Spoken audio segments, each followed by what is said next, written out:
அனைவருக்கும் வணக்கம். இன்னைக்கு நான் உங்களுக்கு ஒரு அழகான கதை சொல்ல போகிறேன்.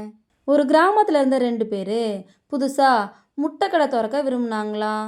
இந்த முட்டையெல்லாம் வாங்கி எடுத்துகிட்டு வர்றதுக்காக 2 பேருமே ஆளுக்கு ஒரு பெட்டிகளை வாங்கினாங்களாம். 2வது நபர் ஒரு பூட்டும் வாங்கினாராம்.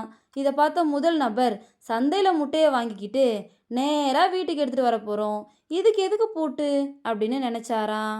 2 பேருமே தங்களுக்கு தேவையான முட்டைகள் எல்லாம் வாங்கிக்கிட்டு அதை மாட்டு வண்டியில் வச்சுட்டு கிராமத்துக்கு வந்துக்கிட்டு இருந்தாங்களாம்.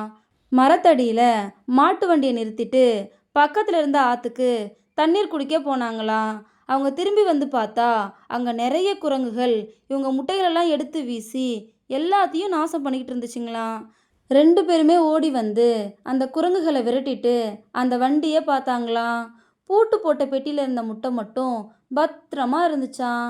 அப்போதான் அந்த முதல் நபருக்கு தான் செஞ்ச தப்பு என்னன்னு புரிஞ்சுதான். இதோட இந்த கதை முடிஞ்சிருச்சு.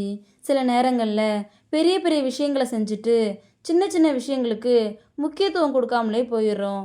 ஆனால் இந்த சின்ன சின்ன விஷயங்கள் தான் பல நேரங்களில் நம்மளை பெரிய இழப்புல இருந்து காப்பாற்றும். அதுதான் இந்த கதை நமக்கு சொல்லுது. இந்த கதை உங்கள் எல்லாருக்கும் பிடிச்சிருக்குன்னு நம்புகிறேன். இன்னொரு அழகான கதையில் நாளை மாலை 5 மணிக்கு சந்திப்போம். நன்றி.